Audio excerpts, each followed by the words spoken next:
저는 누구로부터 또 어떠한 형태로든지 공천과 관련된 문건이나 이런 걸 받은 일이 없고 또 말을 전해드린 바도 없습니다. 그러니까 진실 공방이 벌어질 때는 평소에 그 사람이 어떻게 살아왔는가를 보면 우리가 알 수가 있어요. 저는 여러분 그런 면에서 잘 판단해 주길 바라고. 저도 진실을 알고 싶거든요. 근데 두 분이 어떻게 살아왔는지 제가 잘 몰라가지고 큰일 났습니다, 이거. 그걸 좀 알았어야 되는데. 이거 참. 근데요. 어쨌든 김무성 대표 비공개 최고위원회에서 심려를 끼쳐서 죄송하다. 그런데 뭐가 죄송하다고 보십니까? 그러니까 지금 이게 출처는 불분명합니다. 그러니까 뭐 청와대에서 만든 살생부냐 아니면 그 이른바 정보지 지라시냐 그 출처는 불분명한데 어찌됐건 그 내용이 지금 정두원 의원에게 알려진 거 아닙니까? 예. 그것도 김무성 대표의 측근들을 통해서 알려졌고 정두원 의원이 그것을 김무성 대표에게 재차 확인을 한 거 아니겠어요?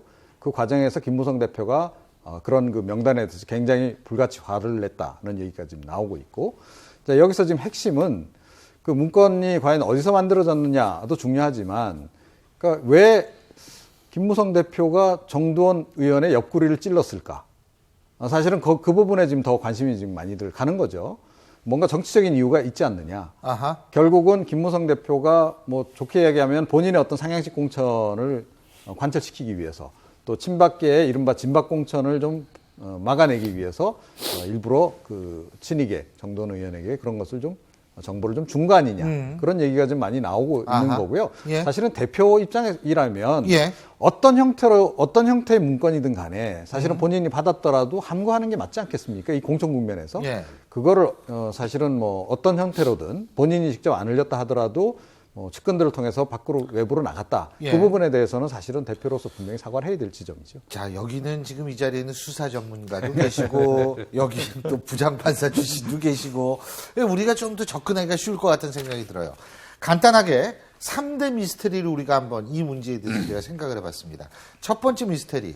자, 만에 하나 살생부가 있다라고 가정을 하고, 정두원 의원의 주장대로 청와대가 누군가가 그 살생부를 줬다라고 했을 때 왜 김무성 대표에게 줬을까? 여러분들 궁금하시지 않으세요? 제가 만일 뭐 그런 게 많이 있다라고 가정하면 이한구 위원장한테 줬을 가능성이 있는데 김무성 대표한테 줬다?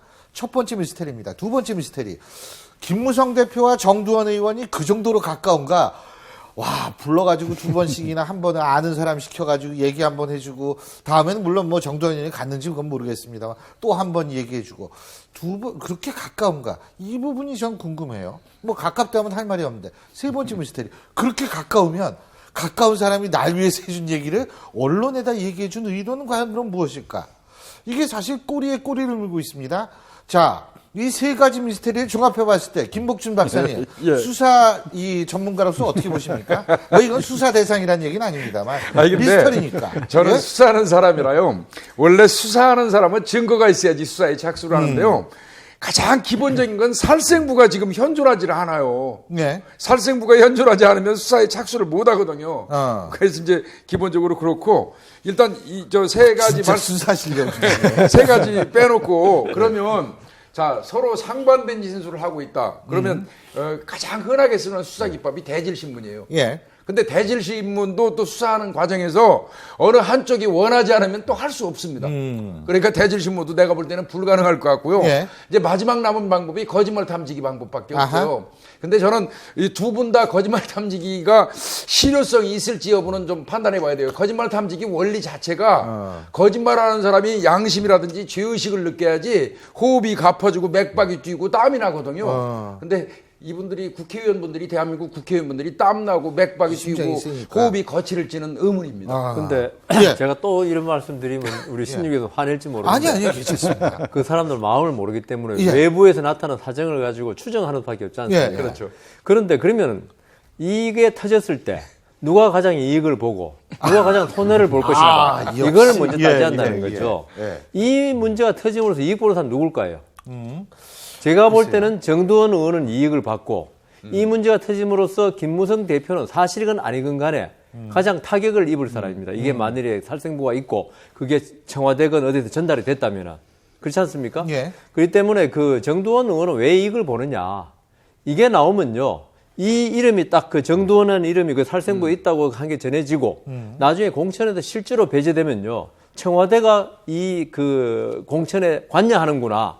이건 정말 우리가 지금 극력 피해야 될 문제 아니겠습니까? 예. 이게 될 때 청와대로서는 만일에 이게 사실이라면 정두원 의원을 쉽게 공천에서 배제 못한단 말입니다. 예. 그러니까 정두원 의원으로서는 이걸 그 발설한 게 아까 뭐 지금 3대 미스터리 중에 마지막 미스터리와 관계되는데 이걸 발설한 이유는 그거다. 그러면 정두원 의원은 누구한테 들었냐? 그러면 그건 정두원 의원이 들었다고 할 사람은 결국은 김무성 대표밖에 없지 않습니까? 그렇기 때문에 그렇게 말할 수밖에 없었고 제 생각에는 청와대고 그다음 공천의 실권자가 좀 두 군데라고 지금 그런 또 말이 나오지 않습니까? 예. 그 나올 때 정상적인 정치를 하고 조금이라도 생각을 하는 분 같으면 그런 문서를 만들 리가 없고요.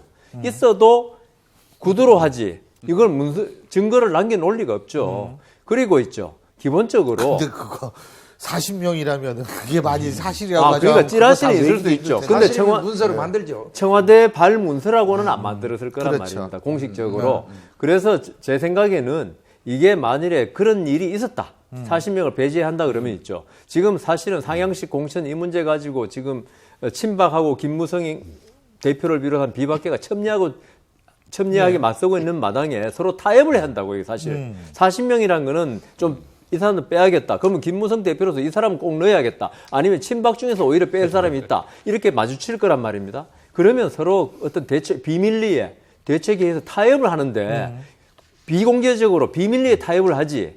예. 이렇게 드러내놓고 그 서로 상처 주기식으로 하지 않을 거다. 그 생각입니다. 대표님께서 네. 저는 그 앵커님께서 첫 번째로 왜 살성부를 김무성 대표한테 회피를 많이 줬느냐. 있다면이란 있다면 왜 가정입니다. 줬느냐. 우리가 있다 없는지 모르니까. 저는 청와대가 아무리 그 있는지 없는지는 별개로 하고 아무리 머리가 나쁘다고 그래도 김무성 대표하고는 지금 반대쪽에 있거든요. 글쎄요. 여기는 청와대는 전략 공천이 예, 안 되니까 전력을 다해서 공천한다고 전력 공천이라도 하겠다는 입장인데 이건 안 맞아요. 김무성 대표는 상향식 공천 반대쪽인데 그렇죠. 여기다 흘려갖고 무슨 도움이 되겠습니까? 그래서 만약에 이 입수를 했다면 제가 김무성 대표가 빼낸 거 아니냐. 그래서 누구한테 들었거나 좀 빼낸 거 아니냐. 근데 이제 지금 요즘 입술도 불어트고 그렇죠. 뭐 겨울철 동안거도 아닌데 무건 수행하고 이러다 보니까 입주에 자꾸 몰리다 보니까 누군가를 활용해서 김무성 대표가 정교하지 않은 머리로 치려고 한 거 아니냐. 그래서 정두원 의원을 좀 활용한 거 아니냐 했는데 정두원 의원도 사실은 좀 잘 터뜨리고 뭐 이런긴 하지만 지금 굉장히 비난을 또 많이 하고 있거든요. 김무성 대표를 30시간을 못 넘기는 사람이라고. 아무리 소신을 갖고 해도 30시간만 지나면 그게 다 예전에 엎어버린다는. 의원 내각제 오스트리 하시는 그런 말씀하시는 거죠? 네네. 지금 이번에도 그 얘기했어요. 30시간을 못 버틴다고. 예. 할 정도로 두 분이 워낙 또 지금은 갈라서서 서로 비난을 많이 해요.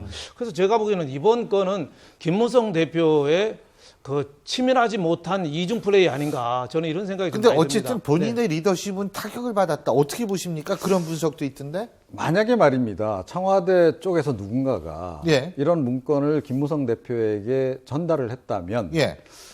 어떤 파급 효과를 기대를 하고 전달을 했을까요? 김무성 대표가 분명히 발끈할 것이고 그것을 뭔가 이렇게 액션을 취할 것이다. 라는 기대감을 가지고 누군가 흘렸다라고 전제를 한다면 이건 아주 고도의 공작 정치일 수도 있는 거 아니겠습니까? 자, 그런데 김무성 대표가 그걸 받고 덜컥 본인으로서는 또 가만히 있을 수 없으니까 뭔가 액션을 취했을 가능성도 저는 있다라고 저는 생각을 하고요. 그리고 청와대에서 이런 문건이 과연 만들어질까? 만들어질 수 있죠.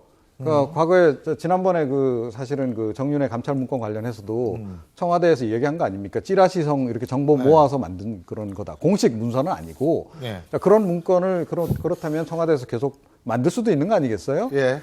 자, 그래서 사실은 그렇기 때문에 저는 김무성 대표가 이 문건이 존재했는지 안 했는지는 모르겠으나 설령 그런 정보지성의 문건이 청와대 쪽에서 흘러나왔다라 하더라도 그거를 잘 다뤘어야 된다라고 생각합니다. 이거를 이렇게 이런 식으로 정치적으로 활용하는 것이 어떤 파급 효과를 낳을 것인지. 자, 본인의 계산은 이랬던 것 같아요. 만약에 이 문건에 있는 내용대로 공천이 이루어지고 공천이 배제가 되게 되면 이거 뭐 청와대 완전 기획설이 지금 기획설로 예. 발전하는 거 아니겠어요? 예. 그럼 이건 일종의 그 게이트로도 번질 수 있는 겁니다. 여당도 가만 안 있을 테고. 그런 것을 일부러 좀 노렸을 수도 있다. 그래서 일부러 흘렸을 수도 있다라고는 보는데 이것이 길게 봤을 때 본인에게 과연 이득이 될 건지 아니면 마이너스로 작용할 건지 저는 좀 더 마이너스로 작용할 가능성이 크다라고 생각합니다. 근데 이게 참 정치권에서 이 무슨 일만 터지면 전부 찌라시 보고했다라는 얘기들이 많이 나와가지고 이게 뭐 찌라시라는 용어가 거의 정치학 용어 사전에 들어가게 생겼어요. 근데 어쨌든 근데 참고로요. 예. 그 부분은 좀 분명히 해야 될 것 같습니다. 그러니까 김무성 대표가 이걸 지라시를 보고 내 얘기했다라고 하는 것은 사실은 말이 안 됩니다. 왜냐하면 이와 관련한 이런 유의 그 문건들이라고 하는 것은 그 여의도 바닥에 굉장히 수도 없이 많이 돌아다녀요. 그런데 그 중에 하나를 보고 자기가 그걸 가지고 굉장히 신뢰도가 높다라고 생각을 해서 이야기를 했다? 이건 말이 안 되지 않습니까? 그러니까 최소한 정말로 청와대에서 약간 그 정보지 성격으로 만든 문건이거나 아니면 최소한 김무성 대표는 그 문건이 청와대에서 만들어졌던 것이라고 확신했을 가능성이 굉장히 높다 이렇게 봐야 됩니다. 멀더 요원이라고 여러분 혹시 기억하시죠? 이 멀더 요원 하면은 바로 미드 엑스파일에 나왔던 요원입니다. 요새 다시 시작한다고는 합니다만 멀더 요원이 진짜 우리나라에 좀 와가지고 지금 이 미스터리 좀 풀어줘야 되는 것 아닌가라는 생각이 들 정도입니다.